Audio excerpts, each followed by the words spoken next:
ایک جنگل میں چھوٹا سا تالاب تھا جس میں بہت سے مینڈک آپس میں ہنسی خوشی اور اتفاق سے رہتے تھے۔ ایک بار ایسا ہوا کہ بارش نہ ہونے کی وجہ سے تمام درخت اور پودے مرجھانے لگے۔ دور دور کے جنگلی جانوروں نے اپنی پیاس بجھانے کے لیے اس تالاب کا رخ کیا۔ آہستہ آہستہ تالاب کا پانی کم ہونے لگا اور بہت سے مینڈک ان بڑے جانوروں کے پاؤں کے نیچے آ کر کچلے گئے۔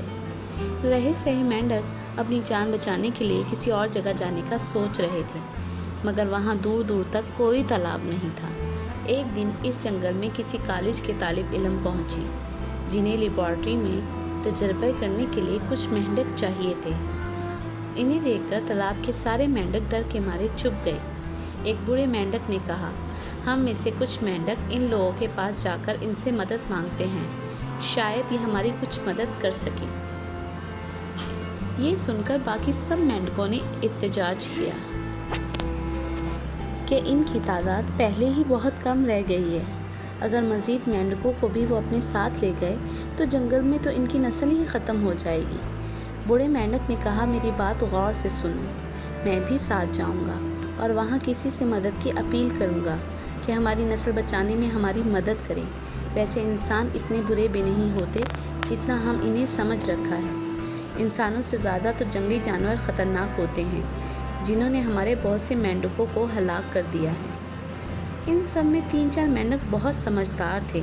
انہوں نے کہا، باقی سب کی سلامتی کے لیے ہم اپنی جان قربان کرنے کے لیے تیار ہیں۔ جیسے ہی جنگل میں وہ لوگ تالاب کے پاس آئے، بوڑھا مینڈک ان کے سامنے گیا اور کہا، تم لوگ کیا چاہتے ہو؟ ہم ایک میڈیکل کالج کے طالب علم ہیں اور ہمیں تجربات کرنے کے لیے کچھ مینڈکوں کی ضرورت ہے۔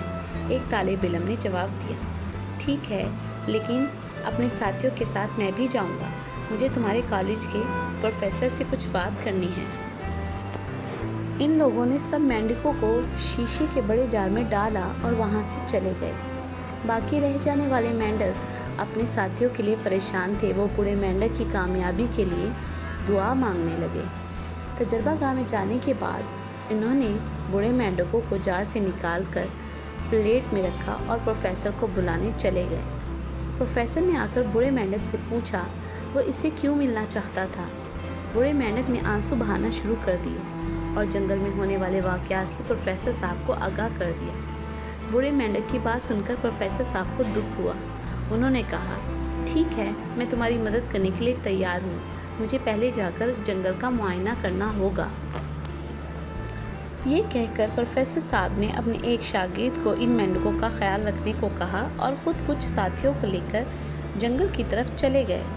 پورا دن گھومنے کے بعد ایک جگہ پر انہیں بڑا سا تالاب نظر آیا جسے دیکھ کر وہ لوگ خوش ہوئے۔ پروفیسر صاحب نے واپس آ کر یہ خوشخبری بوڑھے مینڈک کو سنائی۔ وہ سارے مینڈکوں کو اپنے ساتھ لے جا کر تالاب پر چلے گئے۔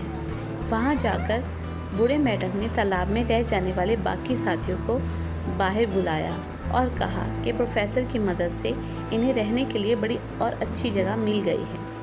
سب مینڈکوں نے پروفیسر صاحب کا شکریہ ادا کیا اور ان لوگوں کے ساتھ اس نئے تالاب پر چلے گئے۔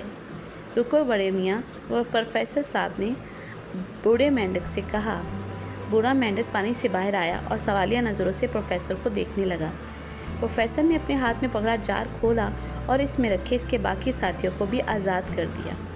بوڑھے مینڈک نے اس مہربانی کی وجہ پوچھی تو پروفیسر صاحب نے جواب دیا، چونکہ تمہاری نسل ختم ہو رہی تھی اور ہم نہیں چاہتے کہ جس طرح بے شمار جانور دنیا سے ختم ہو گئے ہیں تم بھی مٹ جاؤ، اس لیے تمہیں تحفظ دینے کے لیے آزاد کر دیا ہے۔ اب ہم کسی مینڈک کو پکڑنے یہاں نہیں آئیں گے۔ یہ سن کر بوڑھے مینڈک نے ایک بار پھر پروفیسر صاحب کا شکریہ ادا کیا اور پانی میں جا کر اپنے ساتھیوں سے کہا، میں نے کہا تھا نا، انسان اتنے برے بھی نہیں ہوتے جتنا ہم انہیں سمجھ لیتے ہیں۔ سب مینڈکوں نے بوڑھے مینڈک کی اس بات کی تائید کی اور اسے اپنا راجا بنا لیا اور ہنسی خوشی رہنے لگے۔